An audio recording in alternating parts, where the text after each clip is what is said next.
અમે જે કલેક્ટર સાહેબને આવેદન આપી આવ્યા છીએ અમારી જે માંગ છે એને લઈને, છતાં પણ તે લોકો પરાણે તલાટીશ્રીઓને મામલતદારશ્રીઓને દબાણ કરે છે કે તમે જઈ એમઆરસી કમિટીની રચના માટે ગામડે ગામડે જાઓ.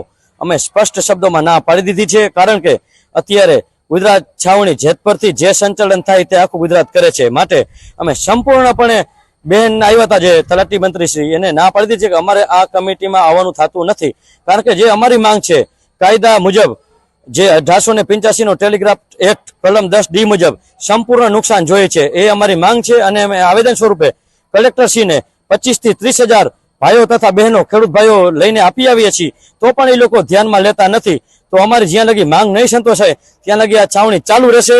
અને આજથી ફરીવાર જે અમુક લોકોને એમ હતું કે છાવણી બંધ થઈ ગઈ છે, નહીં, આજથી અમે ફરીથી ચાલુ કરી દીધી છે. ચાલુ જ હતી પણ અમુક લોકોને એવો વહેમ હતો કે આ બંધ થઈ ગઈ છે, કારણ કે સરકાર દ્વારા વારંવાર એવી રજૂઆત કરવામાં આવે છે કે છાવણી બંધ થઈ ગઈ છે, બંધ થઈ ગઈ છે. પણ એ ખોટી વાત છે. જ્યાં લગી માંગ નહીં સંતોષાય ત્યાં લગી આ બંધ થવાની નથી. અમારી માંગ તો એક જ છે કે જે સરકારે આ પરિપત્ર બહાર પાડ્યો છે એ અમને દરેક ગામવાળાને અમાન્ય છે. અને જેતપર શ્રાવણીમાં પ્રતિક ઉપવાસ માટે થઈ અને અમારા બે ગામના લોકો જૂના દેવળિયા અને નવા દેવળિયાના અને આ ઉપવાસ શ્રાવણી કન્ટિન્યુ ચાલુ રાખવા માટે. અને અમને ખાસ તો અસંતોષ તો એ બાબતનો છે કે જે સરકારે પરિપત્ર બહાર પાડ્યો એમાં અમારી માંગ સંતોષાતી નથી. એનું કારણ છે કે અમારો વિસ્તાર બધો પીત એરિયા, બીજો ઔદ્યોગિક વિસ્તાર છે હોવાના કારણે અમારી જમીન વેલ્યુ બહુ ઊંચી છે. જૂની જંત્રી પ્રમાણેનો જો આ ગવર્મેન્ટે પરિપત્ર બહાર જે પાડ્યો એ અમને અમાન્ય છે. એના માટે થઈને અમે પ્રતિક ઉપવાસ ઉપર બેસવા માટે થઈ અને દરેક ગામના ખેડૂતો અહીં કણે હાજર છે અને જેતપર શ્રાવણીને પૂરેપૂરો સપોર્ટ આપી છે.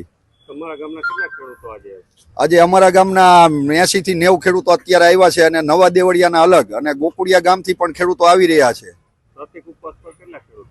પ્રતિક ઉપવાસ પર 11 ખેડૂતો બેઠા છે અને 15 મહિલાઓ બેઠી છે. વીજપોલની લડતમાં અમારી માંગ, સરકારે જે પરિપત્ર બહાર પાડ્યો એ અમને માન્ય નથી. એના વિરોધમાં અમારી લડત હજી ચાલુ છે. જે પરિપત્ર રહ્યો એ ક્યાંય કોઈ અમે લેટરપેડ ઉપર પંચાયતમાંથી લખીને જ ના પાડી દીધી, છતાંય સરકાર કલેક્ટરના આદેશથી તલાટીને મૂકી અને એમઆરસીની કમિટીની રચના કરવા આગળ મોકલે છે, જે અમને મંજૂર નથી. અમે એને ના પાડી દઈએ. એટલે જ્યાં જ્યાં પંચાયતમાં મંત્રી આવે તો એને એમઆરસીની કમિટીમાં જવામાં આવે. જે પરિપત્ર જ અમને માન્ય નથી તો એમાં એમઆરસીમાં અમારે જવાનો પ્રશ્ન જ નથી આવતો. એવું આવેદન અમે આપી દીધું છે લેખિતમાં.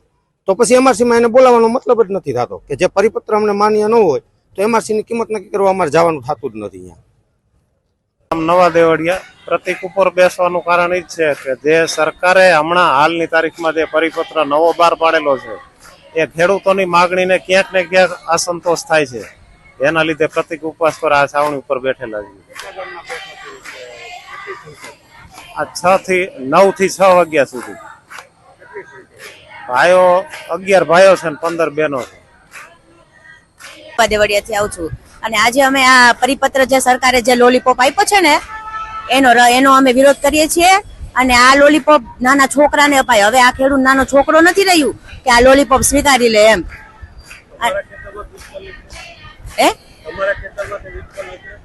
અમારા ખેતરમાં નથી નીકળતું પણ અમારા ભાઈઓ અને બાપાઓના ખેતરમાં તો નીકળે છે ને, અને ભવિષ્યમાં અમારામાં નીકળશે તો અમારે પાછળ છોકરાઓનું શું?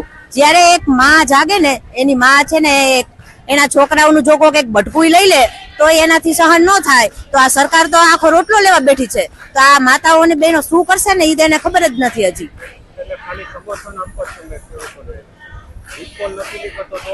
તો પણ આવ્યા છીએ. હા, અને અમે બધા સાથે રહીને હવે તો નારી શક્તિ જાગી ગઈ છે. આ પાર્ટ 3 તો જાજો અઘરો છે. સરકારને કઈ સુધરવું હોય તો સુધરી જાવ. બાકી હવે જેમ મહાભારતમાં અન્યાય સામે જેમ લડતા હતા ને લોકો, એમ હવે આ મહાભારતનું યુદ્ધ જેવું થઈ ગયું છે. એટલે વિજય તો સત્યનો જ થશે એ નક્કી છે. બાકી ખોટ એની છે કે જેમ જાજુ ઓલું કરશે એમ નુકસાની જાજી એને થવાની છે.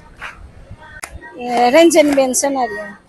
પ્રતિક ઉપવાસમાં અમારે પૂરતું વળતર જોઈએ છે તે માટે બેઠા છીએ.